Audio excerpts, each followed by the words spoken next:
สวัสดีครับผมดิวจิรวัฒน์นะครับ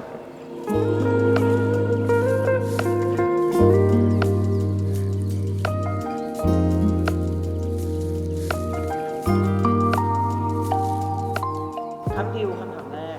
ถ่ายแฟชั่นเซ็ตวันนี้เป็นไงบ้างครับก็สนุกดีครับก็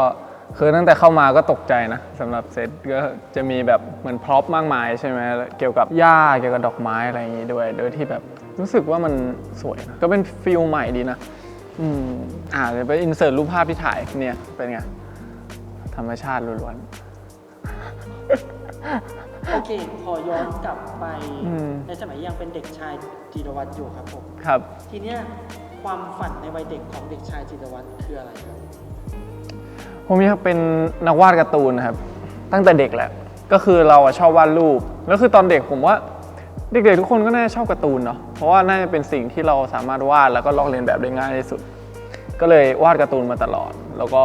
เพราะว่าหลายๆแบบอ่ะก็เลยรู้สึกว่าลายเส้นเนี้ยมันมีความเป็นเอกลักษณ์ของเราแหละเช่นเราวาดเรื่องนี้เราวาดสิ่งของนี้มันก็จะเป็นแบบที่รู้สึกว่าเป็นตัวเราเลยคิดว่าเฮ้ยอยากวาดการ์ตูนเหมือนกันแบบเป็นเจ้าของความคิดอ่ะเพราะเขาคิดการ์ตูนขึ้นมาแล้วหลังจากนั้นก็มีแอนิเมชันมีของเล่นมีเกมอะไรอย่างเงี้ยมันก็จะต่อยอดขึ้นไปโดยจุดเริ่มต้นมาจากความคิดเราก็เลยอยากเป็นนักวาดการ์ตูนครับเคยลองวาดเป็นโครงเรื่องหรือยังครับผมเคยผมชื่อเรื่องว่าอะไรชื่อเรื่องเหรอเคยลงแข่งเนี่ยครั้งหนึ่งครับที่ในเว็บหนึ่งก็เหมือนเขาให้เวลาประมาณ3 เดือนอะไรเงี้ยแล้วเราก็แบบเพิ่งมารู้ตอนหลังแล้วเราก็มาเร่งทำตอนระหว่างเรียนนี่แหละชื่อเรื่องว่า Hopeless Man มั้งน่าจะเป็นเรื่องเกี่ยวกับคือธีมของแข่งนั้นมันเกี่ยวกับเหมือนเราข้ามเวลาไปอนาคตอะไรเงี้ยแล้วก็จะเกี่ยวกับเหมือนตัวเอกเป็นหมอนางเอกเป็นหมอเหมือนกันแต่ว่านางเอกป่วยแบบเหมือนไม่มีทางรักษาในยุคนี้อะไรเงี้ยพระเอกก็เลยคิดว่าถ้านางเอกป่วยขนาดนี้ก็รู้สึกท้อแล้วก็อยากจะเหมือนไม่อยากอยู่แล้วอะไรเงี้ยครับอันนี้เรื่องแต่งนะแล้วหลังจากนั้นก็เกิดปาฏิหาริย์วาร์ปไปอนาคตซึ่งพอไปถึงอนาคตแล้วอะเทคโนโลยีของพวกเกี่ยวกับการแพทย์อะมันก็ถูกพัฒนาขึ้นนางเอกก็หายดีแต่พระเอกอะที่ตัดสินใจกระโดดลงมาไม่ตายแล้วคนที่มานอนโคม่าแทนอะเป็นพระเอกและนางเอกเป็นคนรักษาก็จะเป็นเรื่องแนวนี้ครับว่าแบบข้ามไปอนาคตแล้วก็รู้สึกว่ามันเหมือนมันสลับฝ่ายกันอะไรเงี้ยก็อาจจะรู้สึกผิดว่าเราไม่น่าท้อเราไม่น่าอะไรเลยอะไรประมาณนี้ครับมีแววเป็นนักเขียนบทนะครับเนี่ย เดี๋ยวถ้าผู้จัดคนไหนสนใจเรื่องติดต่อดิวได้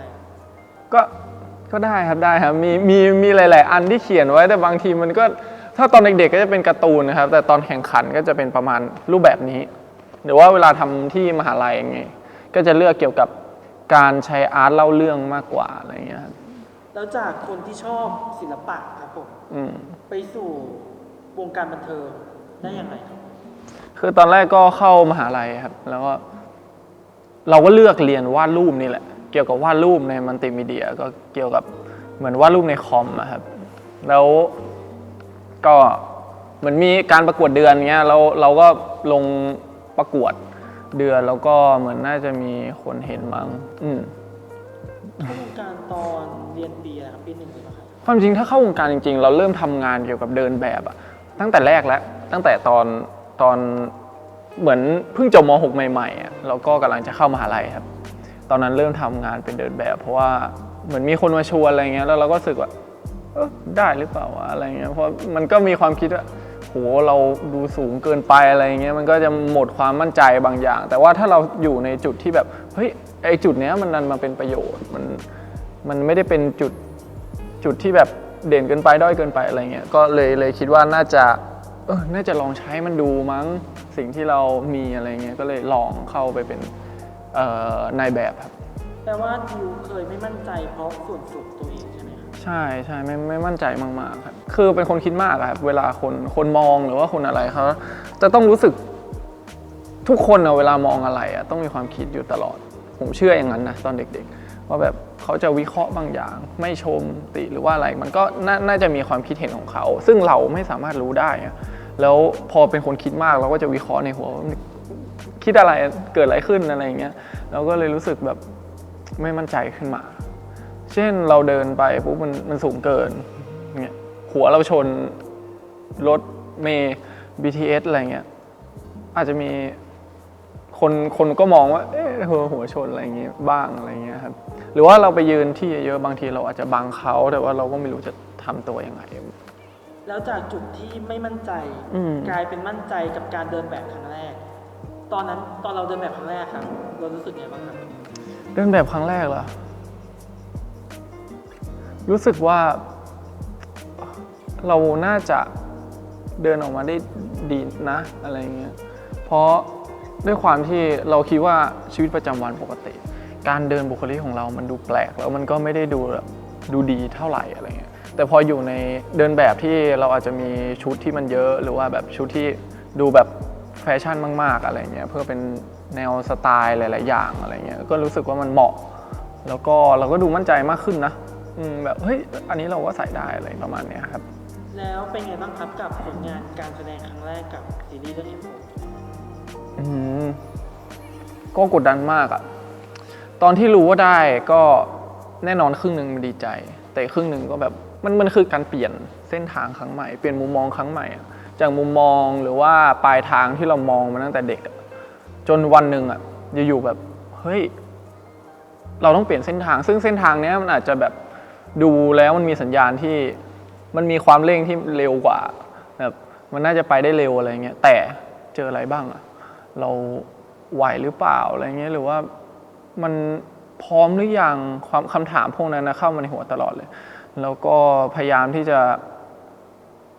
อยากจะลองทำมันออกมาให้ดีที่สุดนะแบบเช่นแบบถึงเราอาจจะประสบการณ์ไม่มากพอแต่เราก็ต้องใช้ความที่แบบเราก็ต้องหาอะไรที่มันดูเป็นเอกลักษณ์หรือเปล่าหรือว่าอะไรที่มันแปลกใหม่หรือเปล่าที่เราพอจะทำได้อะไรเงี้ยเพราะว่าเราก็ใช้ความเป็นหน้าใหม่ของเราด้วยอะไรเงี้ยก็เลยรู้สึกว่ากดดันแต่ว่าก็รู้สึกสนุกดีนะเพราะว่าด้วยความไม่เข้าใจในการแสดงครั้งแรกเรา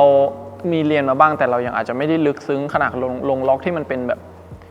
สูตรสำเร็จที่ถูกต้องอะไรเงี้ยเราก็จะหยิบจับหลายๆอย่างที่เราเคยมีอารมณ์หรือว่าภาพในอดีตอะไรมาใช้บ่อยๆอะไรเงี้ยแล้วผลตอบรับเป็นไงบ้างครับกับซีรีส์เรื่อง F4 ผลตอบรั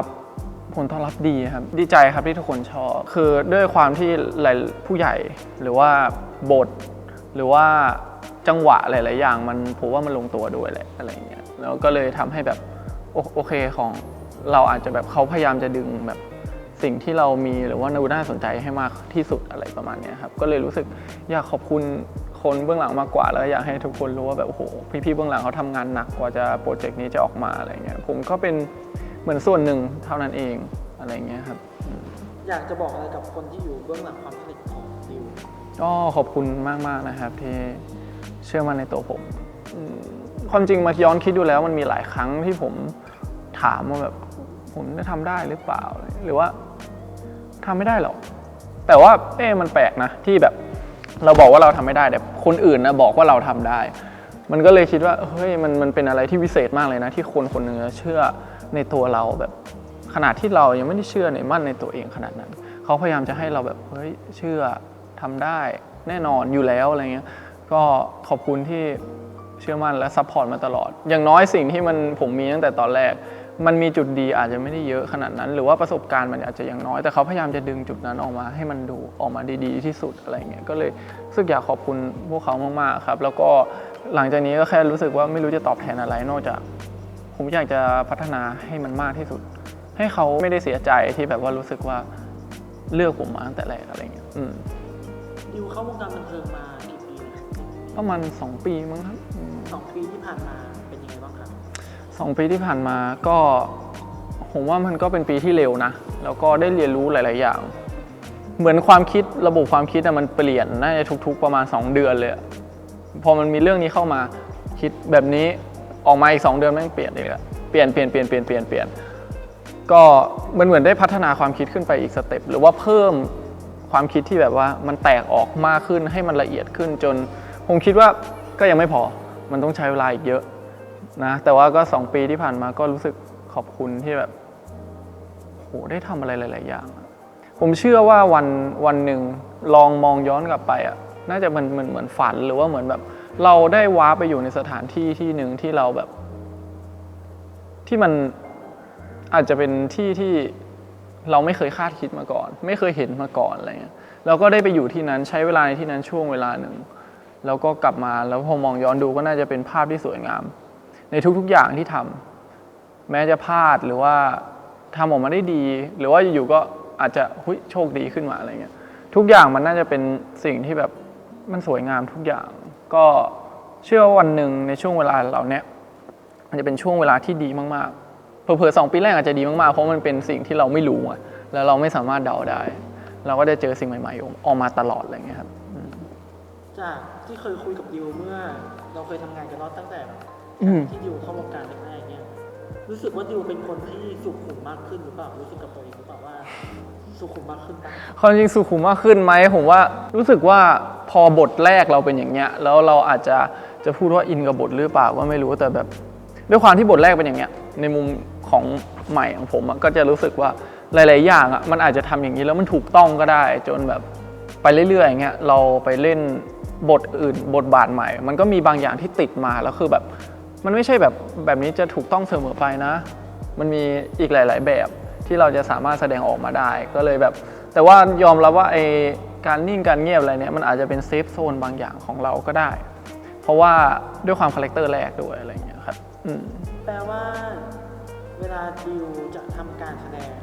เราก็ค่อนข้างที่ทำการบ้านกับคาแรคเตอร์ที่เราจะเล่นมากพอสมควรเลยใช่ไหมครับถึงขนาดที่เราจะติดคาแรคเตอร์นั้นมาในชีวิตประจำวันมากกว่าถ้าสำหรับบทแรกคือผมว่ามากแต่ว่าด้วยความที่ความรู้เรายังไม่เยอะเราก็เลยอ้างอิงจากตัวเองซึ่งมันอาจจะเป็นวิธีที่ไม่ได้ถูกต้องนักอะไรอย่างเงี้ยครับแล้วก็เลยพอบทบาทอื่นก็ผมว่าถ้าพอสมควรไหมมันก็ยังไม่พอมันไม่มีอะไรพออยู่แล้วครับมันก็ต้องมากขึ้นเรื่อยๆแบบและอีกอย่างคือเราก็อยากทำให้มันดูแตกต่างโดยที่อาจจะถ้าตัวละครต่อไปอะไรเงี้ยกับอันเก่า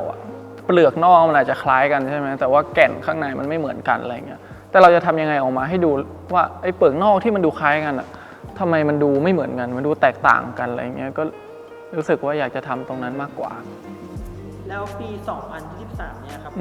เราจะได้เห็นดิวในแบบไหนบ้างครับคือแบบ3แบบนะเพราะว่ามันเป็นเหมือนมีแพลนเป็นซีรีส์3 เรื่องใช่ไหมก็เป็นคาแรคเตอร์3 แบบครับความจริง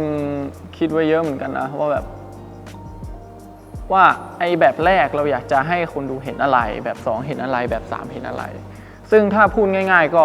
เรื่องคาแรคเตอร์ก็มีตั้งแต่เด็กแต่มีปัญหาหรือว่าเป็นเด็กปกติแต่เก็บความรู้สึกก็มีอาจจะดูคล้ายๆเลนแต่จะพยายามทำให้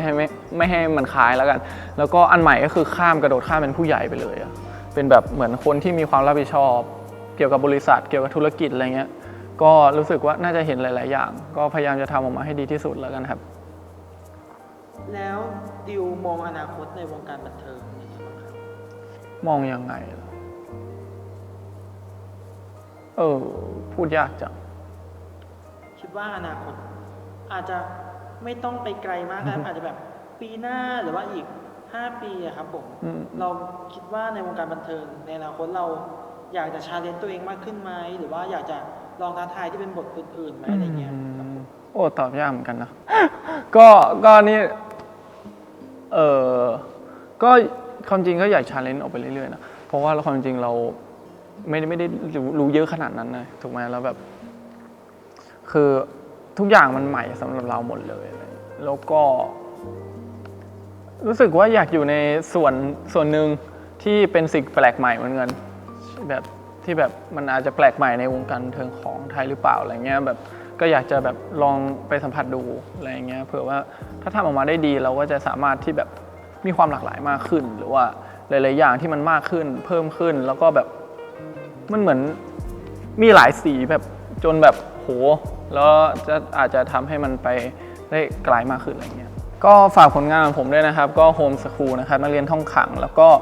เพราะเธอคือรักแรกนะครับแล้วก็เฟสเลดเลิฟรักไม่รู้หน้านะครับ3 เรื่องที่จะออนภายในปีนี้นะครับแล้วก็ยังไงฝาก GQ เล่มฉบับคุณคาพันธ์ด้วยนะครับไว้เจอกันนะครับ